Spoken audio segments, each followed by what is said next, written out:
অনেক কষ্টের পর একটা লাউ আজ প্রথম কাটতে যাচ্ছি। বিসমিল্লাহির রহমানির রহিম। আসসালামু আলাইকুম ওয়া রাহমাতুল্লাহি ওয়া বারাকাতুহু। আপনাদের আজকে আমার লাউ বাগানটা ঘুরে দেখাবো। এটা অনেক পরিশ্রমের পর আমি এই লাউটি পেলাম। বড় হইতো না বেশি। শক্ত হয়ে গেছে, হ্যাঁ।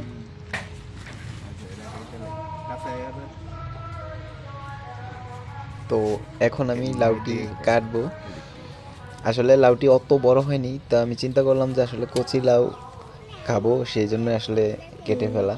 তো যতটুকু হয়েছে মোটামুটি প্রায় 1.5 কেজি ওজন হবে। তো ভাবলাম আজ কেটেই ফেলি। বাবা দেখি এর ভিতরে আবার ওরা 2 বোন চলে আসলো লাউ দেখে। দাঁড়া দাঁড়া আর আমার বড় মেয়ে তো বাস ও রাগ করে আছে অলরেডি, সারাক্ষণ কান্না করতেছে নানু বাড়ি যাওয়ার জন্য। এই যে দেখতে পাচ্ছেন। হে গেলা তো ওরা আর দাও। আমার ছোট মেয়ে কিন্তু খুব হাসি খুশি আছে।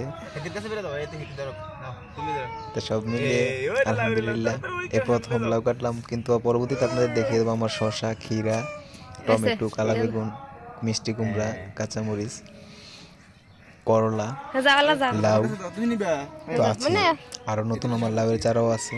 তো পরবর্তী ভিডিওতে দেখিয়ে দেবো ইনশাল্লাহ। ভালো থাকবেন, সুস্থ থাকবেন।